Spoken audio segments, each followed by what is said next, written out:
আমার বরের নাকি আমার মতন কালো ভুনা খেতে ইচ্ছা করছে। এটা কোনো কথা বলেন? আমি কালো, তাই বলছে তোমার মতন কালো ভুনা খাবো। যাই হোক, আজকে সকাল থেকে সারাদিন কি করলাম সেটাই আপনাদের সাথে শেয়ার করবো। তো এই যে সকালবেলা উইটেই কিন্তু ঘুম থেকে উইটেই পরোটা বানাতে চলে আসলাম। রুটি পরোটা, আগে রুটি বানাই নিছি, এখন এই যে পরোটা বানাচ্ছি। আমার ছেলে মেয়ে আবার পরোটা খুব পছন্দ করে, এই জন্য ওদের জন্য একটু পরোটা বানাতেই হয়, নাইলে দেখা যাচ্ছে রুটি সেরকম ভাবে খাতে চায় না। আর আমার ছেলে তো এগুলো রুটি খাতেই চায় না, একটু পরোটা হলে তো একটু খাই হোক। আর মেয়ে আবার খাই, কিন্তু ছেলে খাতে চায় না। তো যাই হোক, ওদের জন্য পরোটা বানাই নিয়েছি আর আমাদের রুটি বানাই নিয়েছি। তো সকালে খাওয়া দাওয়া শেষ করে ও যেহেতু কালো ভুনা খাতি মন চেয়েছে, তাই এই যে দেখেন ভিজে কি অবস্থা, বাইরে বৃষ্টি হচ্ছে, বলছে আমার দুপুরে কালা ভুনা আর নান রুটি খাতি মন চাচ্ছে। সে ভিজতে ভিজতে গিয়ে তাই সেই দোকান থেকে এই জিনিসগুলো নিয়েছে। আমি কালা ভুনা খাবো, এখন কিছু নেই, বৃষ্টির মধ্যে কি করবো? তো আমি যাচ্ছি, গিয়ে নিয়ে আসছি। তো নিয়ে এসে এই যে দেখেন কি কি নিয়ে এসে আমি একটু দেখাই আপনাদেরকে। এই যে এটা রাঁধুনি মাংসের মশলা প্রাণ, এটা প্রাণ গরুর মশলা নিয়ে এসে, আর এই যে রাঁধুনি রেডিমিক্স কালো ভুনার মশলা প্যাকেট নিয়ে চলে এসে। এর মধ্যে কিন্তু দুটো মশলা প্যাকেট থাকে, আপনারা খুব সহজেই কালো ভুনা কিন্তু এই মশলা দিয়ে রান্না করতে পারবেন, খাতে কিন্তু সেই লাগে। তারপরে এই যে দেখতে পাচ্ছেন একটা সয়া সস নিয়ে এসে, কালো ভুনা রান্না করতে সয়া সস লাগে, তো সয়া সস ছিল না, তা নিয়ে এসে। আর বললাম যে আটা নিয়ে আসতে, তা আটা পাইনি, তা ময়দা নিয়ে চলে এসে। তো আমি আপনাদের রান্না করার সময় একটু দেখাবানি, সপ্তাহে একটু দেখাবো। এত আমার কালা ভুনার রেসিপি আমার পেজে আর চ্যানেলে দিছি, আপনারা দেখে নিতে পারেন। তো এই যে কালা ভুনা রান্না করার ফাঁকে একটু আপনাদেরকে দেখাই।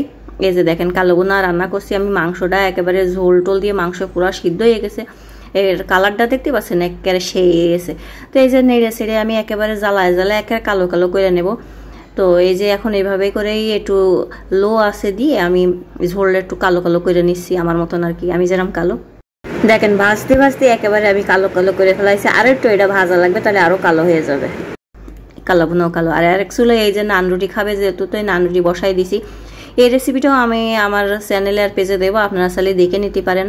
তারপরে দুপুরে খাওয়া দাওয়া করে তারপরে কোনো বাজার টাজার ছিল না, তো ও আবার বাজারে গেছে, বাজারেতে আবার কি কি নিয়ে এসে সেটা একটু আপনাদেরকে দেখাই। আর এই লোকটা বাজারে গেলি জানেন না, তরকারি আমি কম কম করে আনতে বলি, আর ও কি করে এক গাদা গাদা তরকারি নিয়ে চলে আসে। এখানে পাউরুটি নিয়ে এসে আর দুটো গুঁড়ো দুধের প্যাকেট নিয়ে এসে।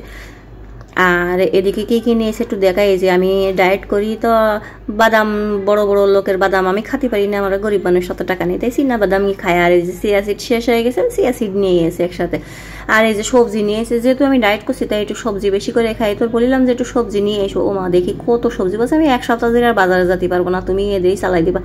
আমি বললাম ঠিক আছে। তারপরে এই যে কচু, বেগুন সবকিছু নিয়ে এসে, ধনে পাতা। দেখেন বাজারে গেলি মানে সে 1 সপ্তাহের আগে আর বাজারে যাবে না, সেই জন্যই 1 সপ্তাহের বাজার সে একদিনই নিয়ে চলে আসে, বলে বারবার বাজারে যদি ভালো লাগে না। যাই হোক, তো এই যে দেখেন এখানে পটল নিয়ে এসে, আর কি কি নিয়ে এসে দেখি। তারপরে কাঁচকলা নিয়ে এসে, তারপরে যে করলা নিয়ে এসে, মানে উস্তে নিয়ে এসে। তারপরে আর কি নিয়ে এসে, ভেন্ডি নিয়ে এসে, আমি একটু দেখাই আপনাদেরকে কি নিয়ে এসে। তারপরে যে পেঁপে নিয়ে এসে, কারণ আমি একটু পেঁপে বেশি করে খাই, খিদা লাগলে পেঁপে খাই, শশা খাই।